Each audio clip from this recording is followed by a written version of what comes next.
that come our way. As we shoulder the responsibilities of our positions, may we find solace and renewed strength in your unwavering presence. We serve our county with dedication and selflessness. Give us wisdom. Amen.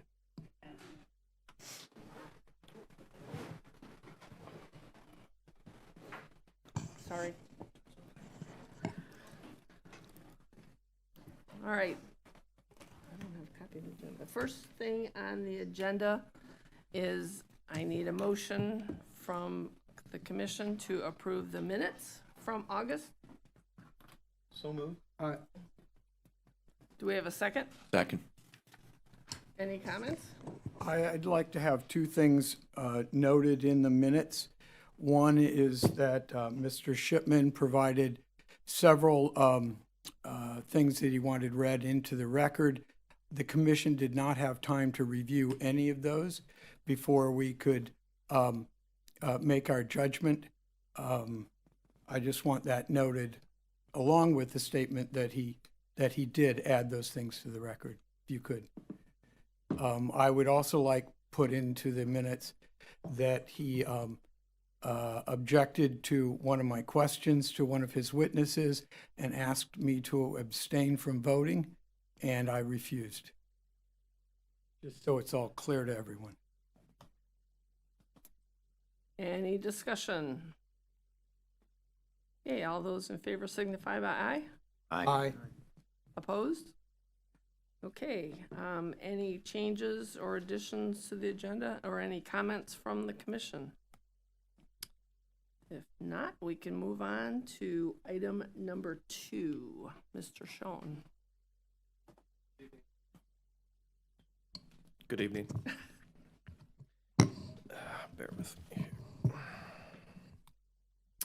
All right, item number 2 is Land Development Code text amendments. This is a request to approve by ordinance. Walton County Planning and Development Services staff is proposing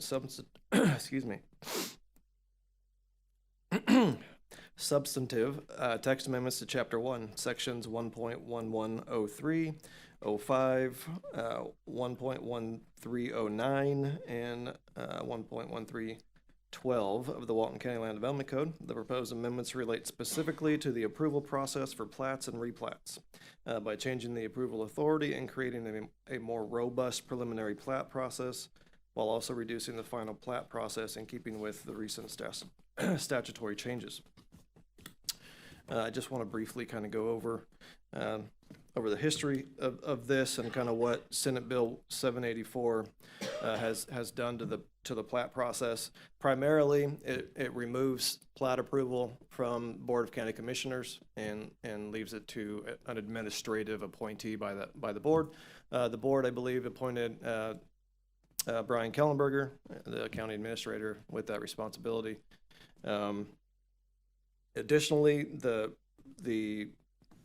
statute reduces or limits our time for review, especially with initial submittal. We have essentially 7 days to respond to provide the applicant all necessary documentation or information that's missing in order to be a complete application. This is an official notice that's provided.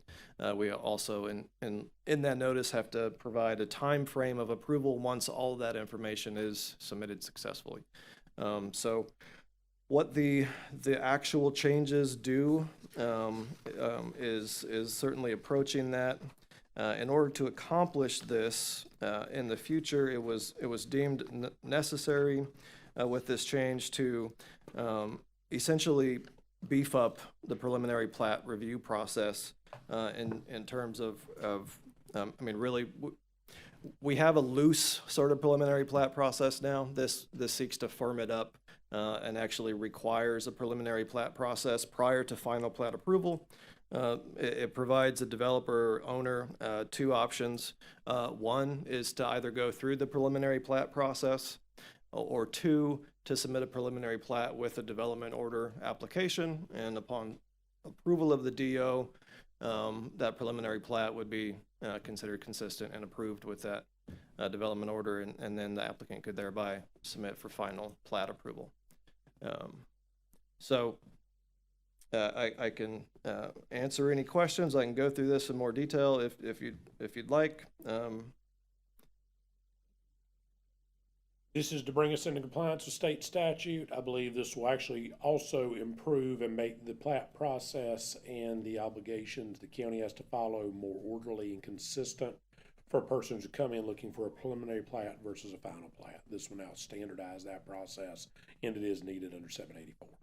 So I would request a motion to recommend approval if the board does not have questions about the process. I just have one quick question, just because I did read the whole document. It talks about that, it came to the planning commission on September 11th, and then Board of County Commissioners, they're gonna have a hearing. Is that, does it? It's say- an ordinance adoption. They have to Okay. have a public hearing for ordinance adoption. Okay, all right, that was just my clarification. Was there something in the staff report that you're referring to that was confusing? I just want to make sure. No, that it's just, because my confusion just says that it came to the planning commission on September 11th. Oh, you're talking and about in the then- draft ordinance. Right, in the here. draft Okay, ordinance, I see. and was held a public hearing on October, blah, blah, blah. And I'm like, I'm guessing that's just the procedure that has to happen. I was just Right, clarifying. yeah, I'll correct these dates as we move forward, depending on Gotcha. when, yeah. Perfect, all right. So with that, any other questions from the commission, or we'd entertain a motion? I move to approve. Second. Any more discussion?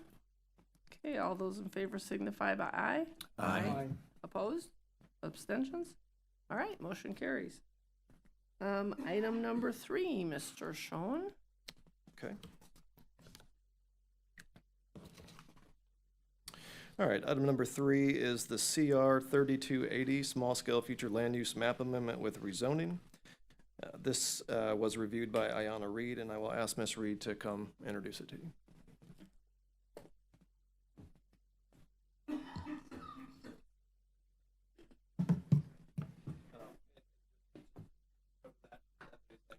May I enter that previous staff report into the record? So entered, yes. Good afternoon. Good afternoon.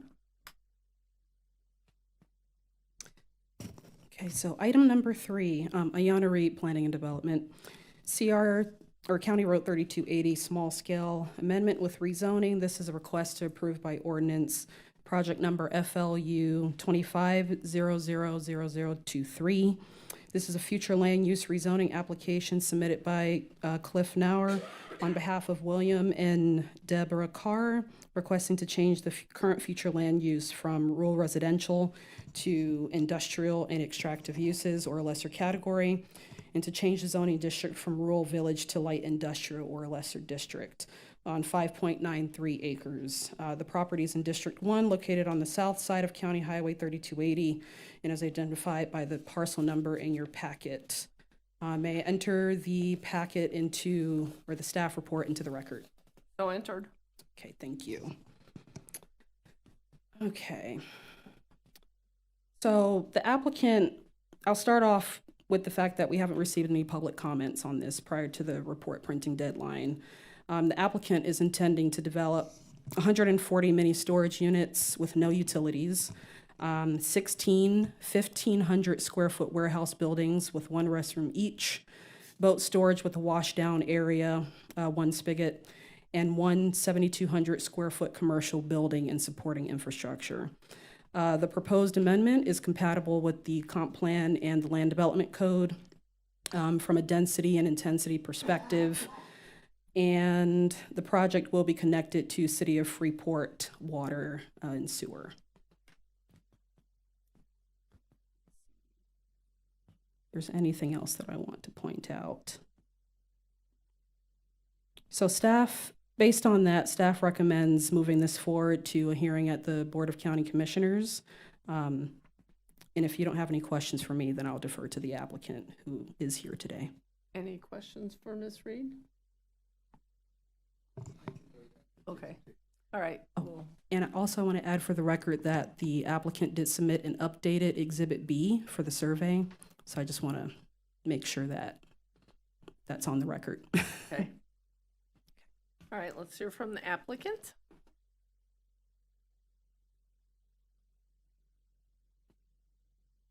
Good afternoon, Commission. Thank you very much Madam Chairman, for the opportunity to be here tonight. As she mentioned. You want to state your name? Yes, ma'am. My name's Cliff Nauer, Knauer. My company is Now or Never Engineering, sometimes never. As she mentioned, we have 5.93 acres on County Road 3280. Site is about a little over a mile from the 331 intersection, and it is on the south side of the road. If you're familiar with the area, it is a little ways past the McDaniel's Fish Camp store, and I don't know if the store has an official name, Black Creek General Store, I think it actually is. So it's just past that on your right-hand side if you're headed from 331. A few notable features of the project. One is that we have no wetlands on the site at all, and so there's no environmentally sensitive lands on the property. As she mentioned, we are being serviced by City of Freeport Water and Sewer. We also, as a result of changing the land use of the project, actually reduced the number of allowable trips, or the number of trips that would be generated, by 74. So based on the current land use, there would be 74 more trips than there would be after this project was changed to light industrial, which is what we're asking for. So there's actually a net reduction in traffic, which I thought was important. And then the other thing I would mention is we've already done our geotechnical testing. The groundwater table is fairly deep. The permeability rate is very high. And so it's a engineer's dream as far as soils go for designing stormwater on the site. The other thing I will mention is I have a couple of the neighbors have reached out to me. Miss Nora Murphy that's here tonight has reached out to me, and I've talked to her a couple of times about some of her concerns because she has a house directly behind the property.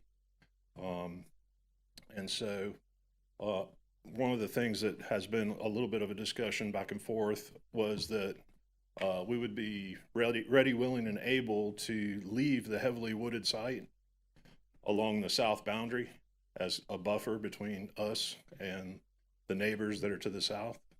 So instead of just going in and clear cutting it, we would leave the heavy pine forest area that's there now. And if the county would let us, we would put our fence inside of that 25-foot buffer so that she wouldn't have to see a chain link fence from any of the houses to the south of us. And so she's here today, and I'm sure she'll speak with you, but be happy to answer any kind of questions. Again, we have mostly mini storage warehouses. They're all single story.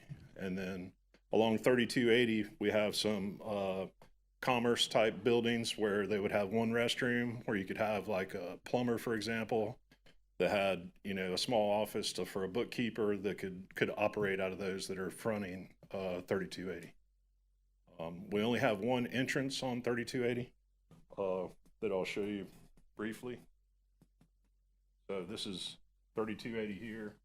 McDaniel's Fish Camp store is over here. And then we would have one entrance exit onto 3280. And then we would also make improvements to Altman Road to pave Altman Road for these two entrances right here. And these are all mini storage units. This whole block right here is mini storage units. And then these four buildings up here would be the buildings that we're talking about that would have water and sewer, but just basically for a single bathroom. So this is the buffer that I was referring to. And like Miss Murphy's house is somewhere in this area down here. There's a narrow strip, can't remember if she said 40 or 50 feet, that she owns along here, and then her house is somewhere in here. So this is what we would propose to leave wooded, because it's pretty heavily wooded right now, and would give them a good buffer. So do you guys have any questions? Any questions for Mr. Nauer? How many feet is that buffer? 25 feet. 25, nice. I didn't see that anywhere. If this is approved, do we need to make that as a condition of approval? you know, that 25-foot buffer. We would be happy to. I mean, it's so, Okay, and he's setting it out, but go ahead and add it to your motion, then we know it's covered. be happy to. Along with fence changing. This would come back to us also as a major development. It looks like it's over 20,000 square It is. feet, so. Yeah, if you wanted to track along with it, though, there's no reason not to have it in your recommendation, that that's the intention. Yeah, and just for the record, industrial use against a residential use would require an expanded buffer anyways. That would be very similar to that dimension. So just at minimum 20. I'd have to look at the code, but it would be at least 20. So it is 25. Thank you. Yeah. And we don't have any issue with that at all. Zoning wise, it looks like in future land use, it's surrounded by properties that all have the same current future land use, except for the municipal area to the east of that, right? Right. Yeah. So I was just going to say there's actually two properties that are municipal. One is a new school that's coming in on 3280 that's on the north side of 3280. And then there's also a new water tower going on 3280 that was just recently transferred to the city of Freeport. And that would be east of the school. So that if you keep going east, there'll be a school on your left-hand side, which would be the north side of 3280. Okay. And I think that may already be changed to municipal, I think. And then the 2 acres or so that the city just recently got for a new water tower is a little bit further to the east than that, and that's also on the north side. And I do know that the property that the city just got is listed as municipal. Okay, and it seemed like there was something in the staff report that said there were already numerous properties with the zoning, future land use that you're looking to change this to, that have never been, that are currently undeveloped or not used. Is that correct? Maybe that's a staff question. Yeah, I don't know anything about I was that. just wondering why there wasn't a better place for you that already existed with the zoning rather than changing it in what seems to be, contiguous with this zoning. Yeah, so I mean, one of the issues with this piece of property really is having single-family residential housing.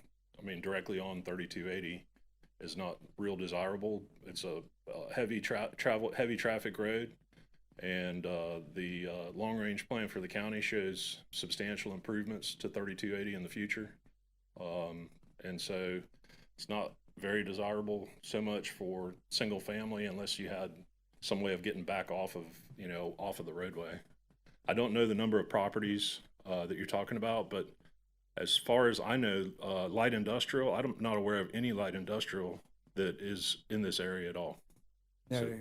there could be, but I don't know of it.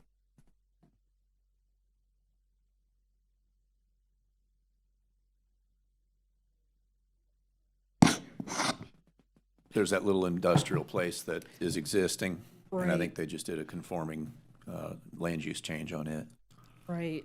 So to answer your question, Forrest, so if you look at the applicant's compatibility analysis in Exhibit F, and this is true based on my review, that there's a lot of development along the 331 corridor that is aligning with a development direction of going commercial. So strategically speaking, I can see where the applicant is coming from. We're choosing a site that is within about a mile of 331. So in terms of that access, they were trying to align with the density and intensity and compatibility of that non-residential use along that corridor by adding warehouses in this particular area. So I believe, and the applicant can confirm for the record if I'm correct on this, that's probably the reason why during the pre-app process it would have been allowed for them to pursue a light heavy industrial zoning code or rezone. So I hope that Okay. that might answer some of your questions. That's one of the questions. So Okay. given that this is just a zoning and future land use, and there's not really a commitment to what will be done with it,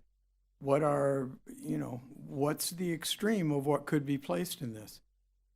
So when this review is done, in the intent, and Stephen, feel free to interject if I'm misinterpreting something, is the fact that we encourage applicants to apply or submit a design that would be the most intense and the most, or the best use of the site. And So, if I may, I think what yeah. is asked is, what are the most intensive, or perhaps without using a Yes. planning specific phrase, extreme development opportunities in this specific land use and zoning map designation?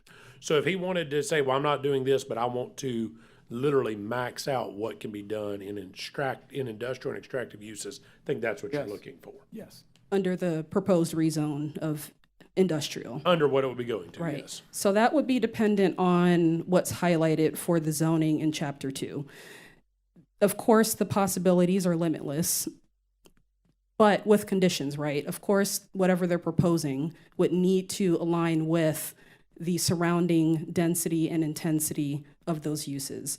Now, we do see in the existing zoning map for the county that there is light industrial to the south of that site. That is compatible with that. In terms of the possibilities, there's no way to quite confirm at this stage. We just have what they have presented to us as the most intense use for that site. Stephen, maybe you want to add something to that? Yes, I did just want to address some of your concerns and to expand on what Ayana is saying as well. I just need to get to the appropriate section of the code, if you can bear with me. Does that help shed some light? I'm trying to get to light, but, because my concern is that we're being asked to rezone a space surrounded by rural residential, emphasis in my mind on the residential part. Mhm. And I don't want us to be creating the kind of situation that we dealt with last month where they're putting an asphalt plant in, or something that might be considered, whether it's bad for the area or not, at least less desirable for the residents and might be decreasing their property value. So, and specifically to what could potentially go in a Yes. light industrial use, right? That's ultimately what you're after here. So I'll just kind of scan through some of the uses under the table in Chapter 2. So all general commercial uses, light manufacturing, wholesale trade, transportation and warehousing, information and communication services, auto maintenance and repair, trades and machine shops, boat works, material storage yards, machinery storage, carpet, rug, cleaning plants, contractors' offices, equipment storage, furniture refinishing, lumber yards, manufacturing, including the production, processing, cleaning, testing, distribution of materials, goods, foodstuffs, and other products, ornamental ironworks, publishing plants, scientific research labs, truck terminals, veterinary offices, and wholesale business and storage. So quite a bit of intense use. I don't know where the proposed use after the map amendment, if approved, would land in terms of most intense or not. As far as our required analyses of the land and the proposed zoning change, they would be required to utilize the most intense use Right. allowed under that zoning Well, district. that is my concern, yes. Right. So in terms of warehousing or this sort of storage use, I'm sure that would probably fall in the top tier of intensity. Right. So. Okay, thank you.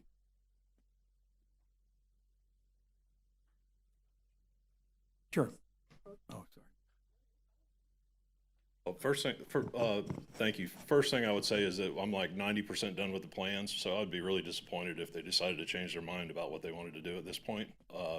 But if you're looking for something in terms of like square feet of allowable use under this land use, it'd be 180,000 square feet of non-residential use, which there's no possible way that you could fit that amount on this site. And have a roadway with the stormwater requirements for the county you wouldn't be able to fit any stormwater ponds anywhere on the site. And so, right now we have 31,200 square feet of basically warehouse area that we have shown, and then we have 140 10 by 20 mini storage units. And so their interest is building the mini storage units because, as you guys know, down the street not very far is, over 700 single-family units going in on 3280, which is, Nature View, which is, a lot of those houses are already built. And so they're looking at the opportunity to provide storage for the folks that are moving in, 2 miles down the road. So that's kind of what they're wanting to do. Thank you. Any other questions for the applicant or for county staff? I'm asking here first. Hold the phone. I'll get to public comment in 1 second. It was our turn to talk. Now I'm going to open it up to public comment. Anyone in the audience wish to speak to this? Yes, sir, on the aisle. Please come to the podium, state your name, and spell your last name. My name is Wallace Clark, C-L-A-R-K. I live on 1425 County Highway 3280, directly across where they're building this thing. So my house will be looking right at these four big warehouses. Also, I thought that was called Freeport Preserve. I thought that couldn't be built on. Now all of a sudden it's not a preserve anymore? We'll let the applicant and staff address it after public comment. Okay. Because surrounding my whole property and my neighbors Roberts and Lester and Barb to the back of me, we're surrounded by woods, and it's all Freeport Preserve. That's why we bought the property, so no one could build around us. And across the street, it was Freeport Preserve. There was signs there. There's trees with the white stripe around them. So I don't understand. I thought when it was a preserve, that couldn't be built on for like 100 years or something. Okay, we'll I have, could be mistaken on that. I'm not sure. And then also, the opposite of preserve is industrial. I don't know how that can work. I have 2 acres. My neighbor has 3. We live in a very peaceful area. I work really hard on my property to make it look nice. So does he. And now you're going to ruin everything. They are.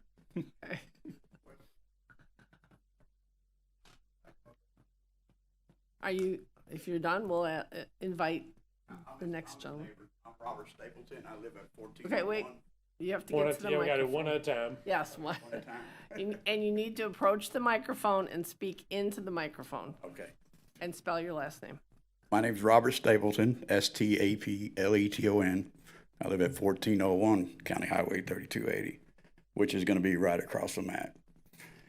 And from what I'm understanding, that they're going to put this storage unit in, but then we just got a notice not too far back that right across on the county corner from that the same owners are putting in 5,000 apartments that you guys have. And according to them, telling you that there's no single-family dwellings, well, yes, there are. Y'all did Bear Creek. You got all them single-family dwellings going from 331 all the way down. Now, if you were to take this storage unit place and put them across the street from them houses, do you really think that those people would buy them houses? No. What's that going to do to my property value when you put a big-ass storage unit place across the street from me? And we're already dealing with enough traffic from all the building that's going on there. The cars come in there, they got all this property, doing the school, signed a deal with the state, with the bypass, going down the transmission line. I don't know what to do anymore, but I'm like shaking. You know, we spent a lot of time and a lot of money keeping up that place. Wally, myself, you know, making it look beautiful. I mean, I'm sure y'all been up and down that road and you've seen the manicure yards and stuff like that. And then you're gonna put an industrial place. And I'm with you. You know, what happens if they don't build this storage unit? You know, what if they turn around and put a gas station in, or a machine shop, or a automotive? You know, we already have enough problem with flooding over there. Now, I know they came out and tried to fix our driveways and our drainage, but our houses are on the peak. The wetlands are behind us. The creek that runs behind the Exxon station, about 3 years ago, we all got flooded over there when they were building Bear Creek. Now, if they do this thing, they're gonna raise it a foot above the center line of the road, and where are we at? Where's all that water and stuff gonna go, you know? I can show you pictures of my property, the water coming out of, you know, the property next door from the wetlands, how it floods our area. It goes across into Wally's and then goes out to 3280. I don't know if y'all remember 4 or 5 years ago when we had a bunch of rain, 3280 was underwater. I had 3 foot of water on that property, you know, then the city came out and fixed the ditches and stuff, but, you know, we still have a drainage problem there with water. You know, it doesn't flow anywhere. And every now and then, you know, it goes across the road, and then, you know, we get all these turtles and stuff coming out of that property, and we're putting them back over there, you know. We spent picking up trash, keeping that one little area all clean, you know, and here we go. We're gonna build storage units, you know. They're already building stores and stuff down the road by the schools. You know, I mean, they're building a police substation also. You know, take that storage unit and put it in front of one of the houses that you're building and see if you're gonna sell that, because that's what they're doing down there. They've already cut the roads in the woods. That's their planning. They're not telling you anything about that, but I'm sure you can go back and look at it and see all the building. It's not the 200 houses that they're doing 2 miles down the road.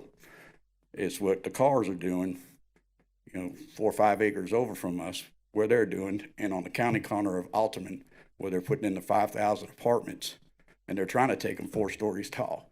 Hey, Mr. Stapleton, can you wrap up your comments? Okay. I'm sorry. Technically, you should only have 3 minutes. I'm sorry. That's I'm okay. just getting frustrated because. I get it. But Thank I'm you. done. Y'all need to look into that a little bit more. That's all. Thank you very Thank much. Anybody else wish to speak on this topic? Yes, ma'am. Please come to the microphone, state your name, and spell your last name.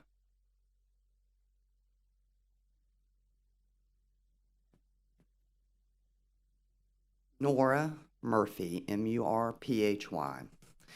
I'm going to have to tell you, I'm torn on this because I do think, and I don't think it's any fault of the engineer here, who has been very receptive and answered quite a few of my questions. And apparently the cars did agree to put the fence 25 foot within their property line and leave the wooded buffer. My big concerns is that, and again, nobody's fault here, but we can't link a certain conceptual plan to this zoning. And I agree with the gentleman that just spoke, because, you know, the cars, for some reason, why did they split this 6-acre parcel off from their big parcel that they got annexed into the city of Freeport? When that annexation first started, this piece of property was in on it. Then they withdrew it, and they even had to do the notices again for a public hearing because it had changed. So again, how it stands right now, and I do understand a lot, they're going to have 2 entrances off of Altman Road. So part of me says, well, you know, there's on 2 houses per acre. They could go on Altman Road, put it in and an out, nice gated subdivision. So, but then on the flip note, where I am at, as long as they buffer me, I might be okay with it. But again, then you have to worry about the future, because the future becomes unknown. So what I want to do is ask y'all to be very cautious on this. And again, the cars did get through the city of Freeport, annexed in, and their PUD, as they call it. They have the south side of 3280 right on the other side of Altman Road, their adjoining land, as different zonings, including high-density residential. In that whole 3,400 acres, they have 250 acres that is going to hold 2,500 residents. Now, again, the road can only take so much. And at that City of Freeport board meeting, I specifically remember our county attorney, which nothing against him, did point out to City of Freeport, it's really not their problem because it's not a city road, and I understand that. But we also have to be able to get out of our driveways. And then when you start looking at other things that are going in with the planning department right now, like an RV park down McDaniel's Fish Camp Road with 44 spaces, I mean, we have to have vision. What do we really want to look like? Do we want to look put together, patchwork, or do we want nice residentials? Do we want, I have no problem. Again, this would not really, I think, too much affect me because I also own that strip of land that's 45 foot. So from my house, I'm going to have 100 foot before they can build anything. But I realize I'm not the only resident. So again, I just would like y'all to think about, if you do approve this, please make some conditions on this. And one being, spell it out, 25 foot buffer, and maybe have them do something. I personally think they could remove that road on 3280, or at least put up a nice stucco fence around it for the people that are across the street so that they don't have to see warehouses. Thank you for your time. Thank you. Anybody else wish to speak to this? Yes, sir. How are y'all today? Living the dream. Hey, me too. You're in my dream, so it's a good thing. My name's Charlie Altman Jr., and Can you spell your last name? Aultman. And I live behind Black Creek Store, and I own land back in there that runs down Section 2 county line, which is, they're coming up to it. And, you know, I'm just like that. I'm just like her. You know, she's my sister. That land's been in our family since 1932. And I've had no problems down there. A couple of my concerns were, and he addressed them too, and part of it, he said he's got, you know, water retention ponds. But when Bear Creek went in, my house, I don't know if y'all familiar where my house is, my house sits dead behind that store, and never had it flood ever. But when Bear Creek come in, they put barrier paper up across the wetlands down through there, and they flooded the store. I built my house, and thank God I did. I was told I didn't need to go up 24 inches on my house up there, but thank God I did, because when they built that, they didn't pay no attention to me. It come in 1 inch from going into my house, and I'm 2 foot above grade. And I tried to deal with them people after that got passed down there, and went and told them, y'all need to tear the barrier paper down and quit blocking the creek or whatever. I could get nobody to come help me. The only person that actually come out was Nick, and he was not even my county commissioner at that time. And they come looked at it and tried to help me out there. But in my whole life, since 32, never seen almost 2 foot of water right there. That's one of my concerns there, and as the other gentleman spoke, he can attest to it too. And of course, they fixed the drainage or whatever to relieve that and put ponds. But my other concern is the road. I got up and asked about the road, City of Freeport, on 3280. I've watched it, you know, here lately. I mean, I pull out every morning at clockwork, 6:30, 6:15 at my house. Used to look both ways, ain't a car coming nowhere. Now, 8-10 cars pass before I can get out on it. And there's nobody, the other subdivisions down there are not, you know, even developed.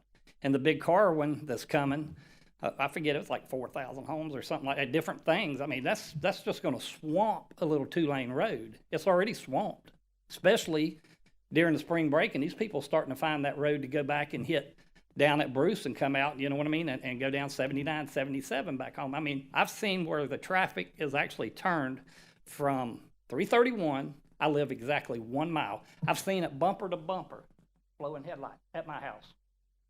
And if you're gonna put all the rest of this in here, you know, my concern's the road. What are we doing about the road? And then I was told the same exact thing.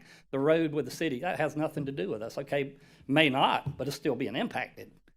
So my thing is, if this passes, what is the county gonna do with that road? Are y'all gonna upgrade that road before all this happens? Or y'all gonna wait till we have a cluster like right down here on old 331 in that school? Because they're gonna back that school right off of that road, and they're gonna have the same problem on 3280.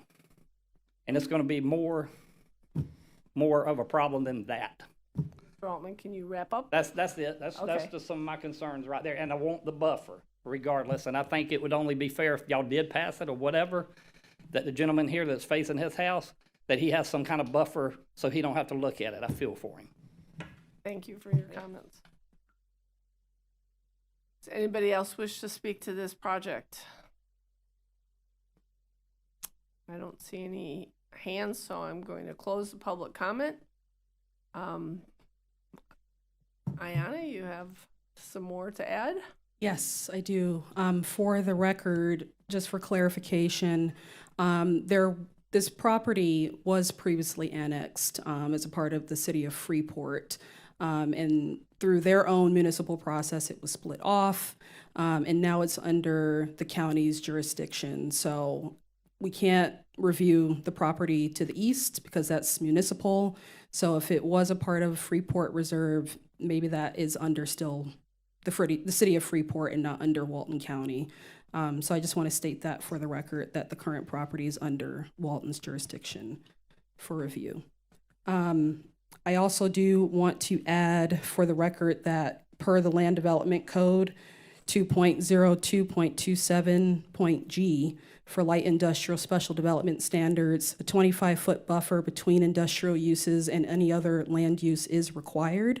So if this moves forward and the applicant proceeds with their major development order application, that's something that will also be reviewed and required at that time. And I think that's it. Oh, and also one more note regarding the impervious surface area and how that, I can see where the concern might lie when it comes to the surrounding areas, which are rural village, and how it could be concerning with the conflict on compatibility. But if you look at what the applicant proposed for their impervious surface area for light industrial use, it is lower than what is required in rural village. So I ask that the board keep that in mind too, in their decision. It's currently rural residential, correct? Rural village Is the zoning. is the current zoning. Okay, The land use got it. is rural residential. Can you address the comment that this used to be labeled as preserve? She just did. I didn't follow that then. I That can't. related to the fact that it used to be municipal? I cannot speak to the Freeport Reserve comment because based on the current parcel that is within Walton County's jurisdiction, I cannot speak to the municipal part of that process. So I just want to add, just for what it's worth, looking at the deed for that subject property the gentleman was talking about surrounding him, there does not appear to be any sort of conservation easement lying on it. It is zoned for, or the use in the property appraiser is timberland, which means it could be essentially cleared for tree farming without any other restrictions. So it sounds like the applicant may have some additional information on the preserve aspect of it, but I just wanted to let the board know that the current use is timberland, and in the deed work there's no reference to. Well, to be clear, if something has a sign that says Freeport Preserve, that has nothing to do with conservation easements. Right. Preserve is not the same thing as conservation. If somebody, I mean, I'm not sure what out there's Freeport Preserve. Doesn't Nature View have a component that was listed as Freeport Preserve as a neighborhood at one time? I'm not familiar with that term. Somewhere out there, yeah. there may have been a neighborhood, but it has nothing to do with the municipal designation. The municipality annexed in property upon the request of the owners. This parcel was not annexed in. So the property that is now annexed in and has a municipal designation is because it's gone through a municipal process just like yours. Gone through a planning board, gone through city council approvals, no different than this does. But in looking at the map, the county maps are very clear. Rural residential, rural village around there. There's not a conservation designation. Walton County does not have a unique standalone preservation designation that I'm aware of, and nor does the city. I'll represent this board. The city of Freeport does not have a Freeport Preserve land use designation. I just found it confusing because on the property appraisers, there seems to be sort of sparse as far as the ownership history of this and the other properties that this owner has to the east of it. So I was trying to understand, given the comments, what might have been expected and might have happened. So, okay, thank you. Mr. Nauer, do you have some additional comments? Please. Just wanted to respond to a few of the comments real quick. One is that his comment about Freeport Preserve, I kind of wonder if he might be thinking that maybe at some time it was part of Negosi Plantation, because there are some parts and pieces of Negosi Plantation out this way. This particular piece has never been part of Negosi Plantation. He may be thinking that, I don't know. But I haven't seen anything on a plat or any kind of ownership records or anything else that refers to the property being in conservation or preserve or anything of that nature. So I just wanted to point that out. The other thing I wanted to point out is that, you know, the property's also been planned pretty specifically so that these warehouse buildings right here have no access from 3280 at all.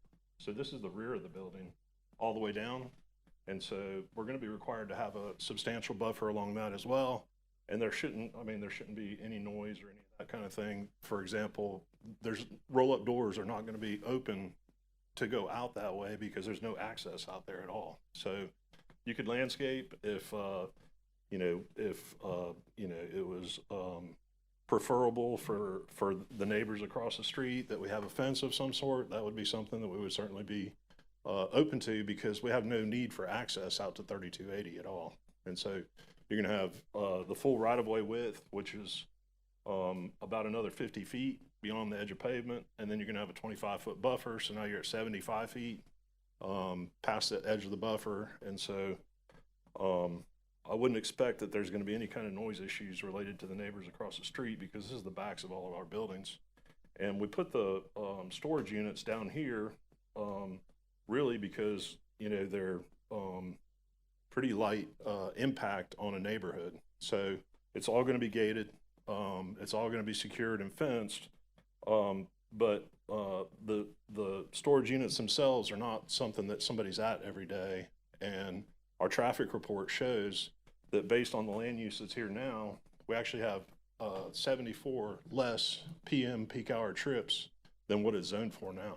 So it's actually, in theory, would reduce traffic from what could be built there now.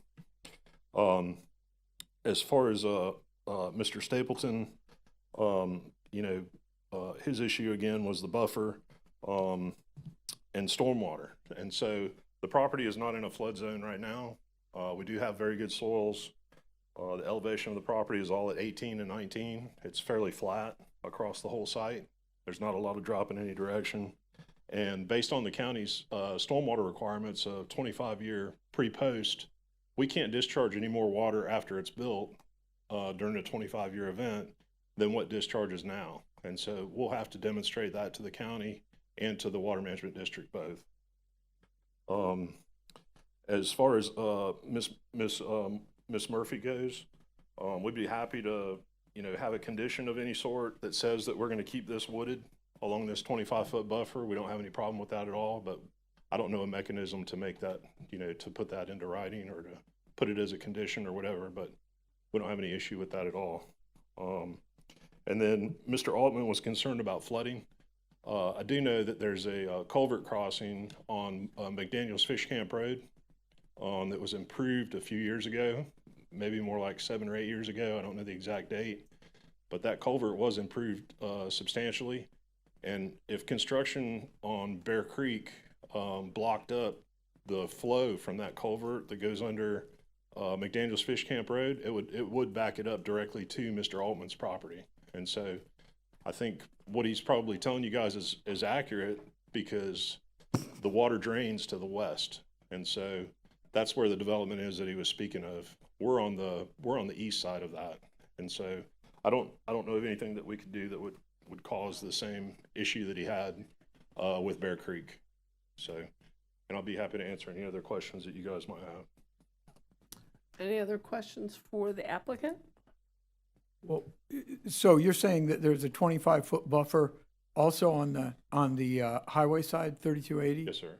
Okay, and your plan is to have a fence around this whole property?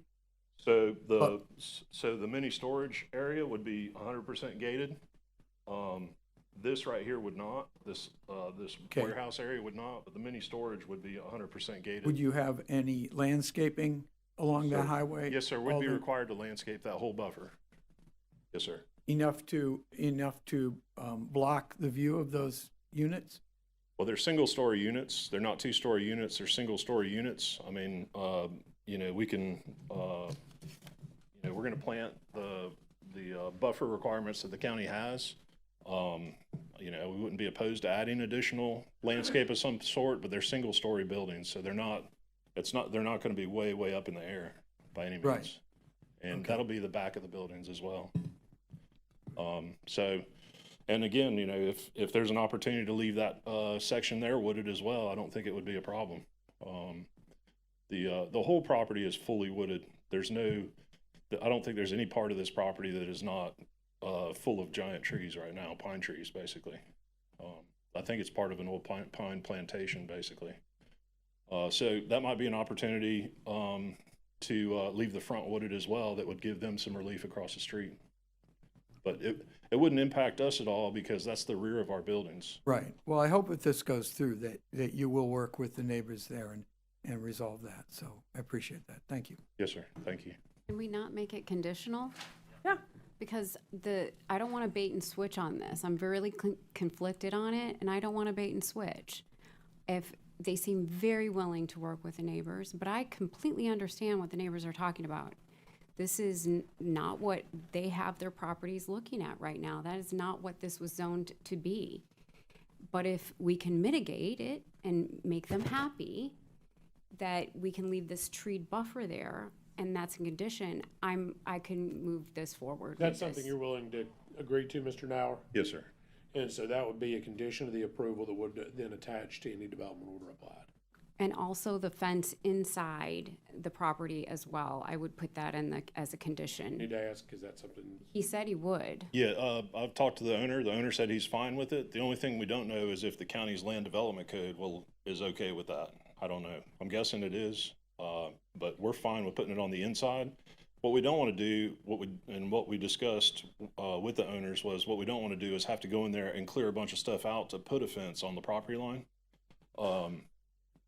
Because that's kind of opposite of what we're trying to do. We're trying to preserve all that so that they have as thick of a buffer as possible. Fence to put it on the Yeah, inside. and Yeah. that's what we would prefer to do. So, I don't Can know. we do that? Yes, so we do have a number of ways to address this. Specifically, if they're not seeking to reduce the buffer that's required under the code, then they can absolutely put a fence within that buffer. There would be some limitation if they're reducing it, but if they're just wanting to put a fence there to add an additional, buffer mechanism, as long as the landscaping is on the outside of the fence, that's what we would be most concerned about. So We're fine with that being a condition. So if that's what you want, we would need to make Madam Clerk, do you have those conditions? So you would need a motion to approve with the specified conditions that Ms. Dran just put on the record. this is just for the map amendment, right? Okay. Right, I want it They're now, offering though. a small scale amendment with rezoning, and the indication will be the rezoning is conditioned on this being made conditions of development orders. So the map amendment, you can't attach it to, but you can attach it to the rezoning in this request. Understood. Thank you very much. Any other questions?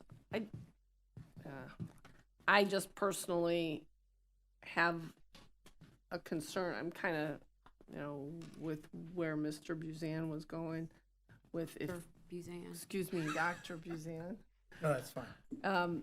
When we change the zoning, then we kind of potentially open a Pandora's box. I understand you've gone through a lot of work to get where you are now, and you'd hate for that to be abandoned, and that would be a shame.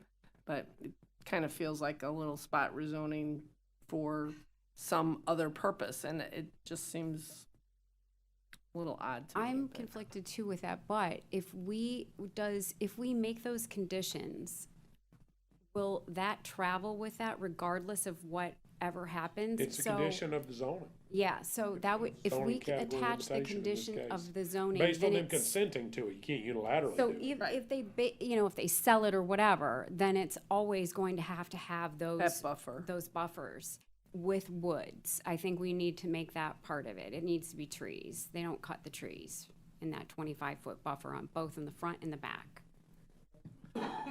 So do we have a motion? Oh, here, Ms. Reed's coming back up. I have a question for clarification for Clay. And Stephen, feel free to interject. So conditions of approval, is that only added at the development order stage? Because my understanding of the code is that we don't add conditions of approval at the map And we amendment are, stage. again, the applicant is stipulating that the setbacks that would be applicable to this specific zoning category would be administered in the ways followed. So there would be conditions of the zoning categories required setbacks in the land development code based on the stipulation of the applicant. Okay, And then it would become an approval of the development order. got it. Okay, thank you. Not the most common method of accomplishing this, but it is something you can do on occasion. Most of the time, we don't get an applicant that's willing to go that far afield, so. He would still be able to have his access road up 3280 through the buffer. His access road's far enough to the west, yeah. Absolutely. Any more discussion on this? If not, I'd entertain a motion. I will make a motion to approve the land development code change, keeping the 25-foot treed buffer in the front, 3280, keeping it in the back of the end of the property, and requiring that the fence be inside the 25-foot. The applicant comfortable with those? All right, so with that motion, with those conditions being attached to the zoning, so you're approving the Correct. land use amendment along with the rezoning with those conditions as part of the rezoning?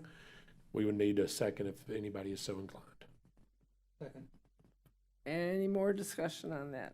Yeah, I would just add minimum 25 foot. Because That's how the code's written. That's so they in the have to code right comply. now. Any other discussion? All right, hearing none. We don't have a second. Yeah. Oh, You you got a seconded. second. Okay, thank you. Yep. All those in favor signify by aye. Aye. Opposed? Nay. Nay. Motion carries 4-2. All right, next we have 2 items that are quasi judicial, so Mr. Atkinson. Thank you, Madam Chair. The following items are quasi judicial, the Tucker Bayou PUD and the Garage 30A. Anyone wishing to speak, ask questions, provide comment, or otherwise will need to be sworn at this time. Please stand, raise your right hand, repeat after me. I do hereby swear or affirm that the testimony I present will be the truth, the whole truth, and nothing but the truth. Thank you, staff and the audience are sworn, Madam Chair. We can proceed with the next one. Mr. Schoen.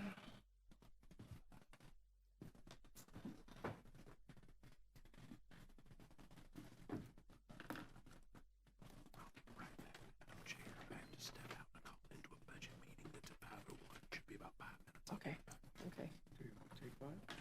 No, just in case everyone's going to get started. Okay. Y'all won't need me to do that. Okay.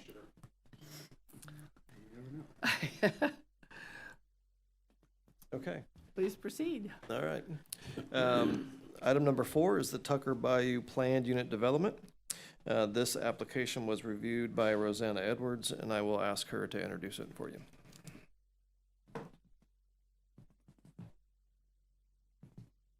Good afternoon. Rosanna Edwards from the Planning Department. This is the Tucker Bayou PUD. It is a request to approve by ordinance. It's project number MAJ 25-000046. This is a major development application submitted by Interlight Engineering Corporation on behalf of Tucker Bayou Investments, LLC. They're requesting a conceptual PUD consisting of 47 single-family lots, recreational and civic uses on 21.33 plus or minus acres, with a future land use of residential and mixed use, and a zoning districts of traditional neighborhood development, neighborhood infill, and conservation residential 1 to 2.5. The property is in District 5, and it's located north of Dog Hobble Lane east North County Highway 395 and adjacent to the Point Washington neighborhood planning area.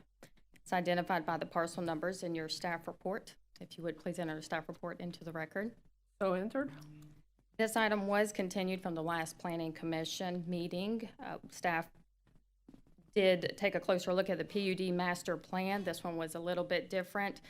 This extra time was spent to ensure that there was a clear distinction between the Point Washington neighborhood plan and this property. If you remember, there was an amendment to that neighborhood plan that was adopted in December of '24. And then with legislative updates, statutory updates, the BCC did rescind that plan. So we have went back, made those changes in the master plan.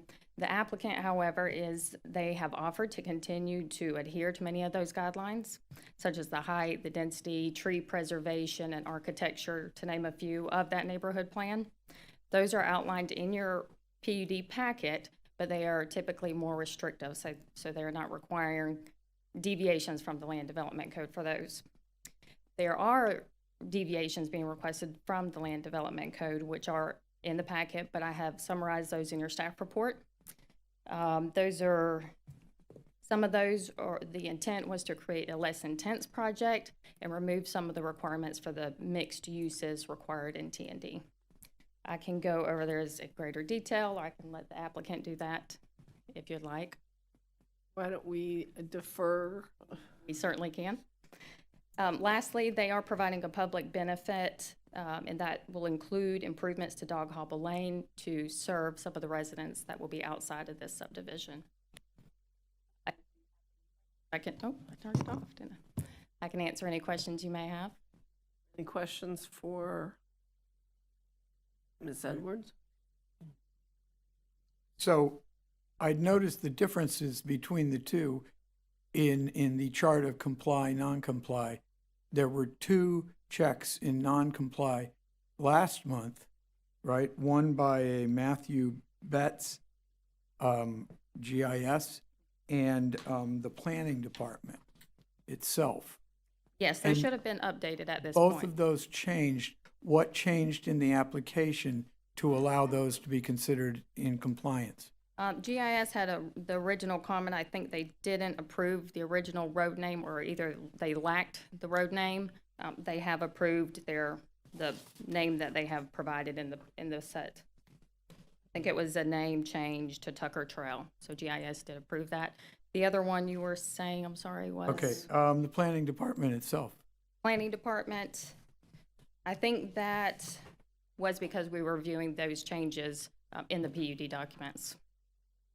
It was stuff, I'm guessing. Yeah, I'm just surprised it would even be considered to come to us if the planning department. Those comments were addressed before it was scheduled for the planning commission, so that comment would have been addressed at that time, just not prior to the staff report being due a week prior. Okay, thank you. So those have been addressed. Thank you. And that was one of my questions as well, Yes, so thank you. Good question. I guess we can hear from the applicant.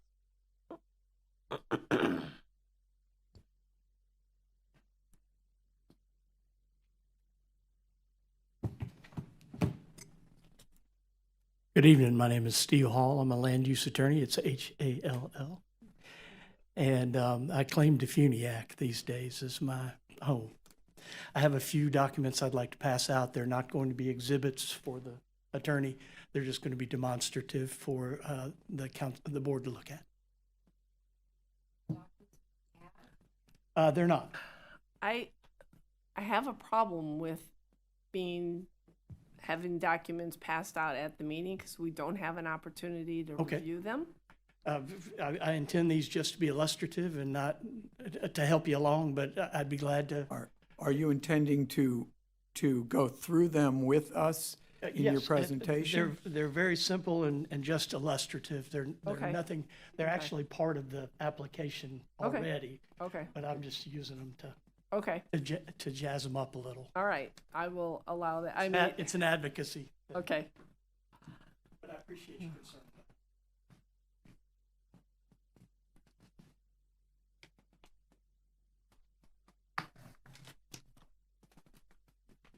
Don't want to make anything more complicated. Thank God.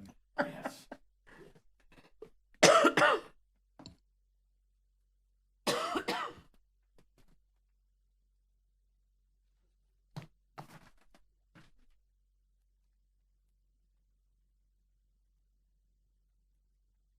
Good afternoon, I think it still is, Chair and members of the committee.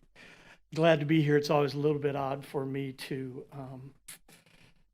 be here in my private capacity after all of the years that I was on staff. But the blessing about it is that I'm able to pick and choose the people that I work for and the projects that I work on these days, as opposed to my poor friends who get a wheelbarrow load on their desk every week.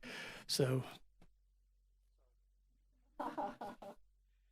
and I left my electronic help.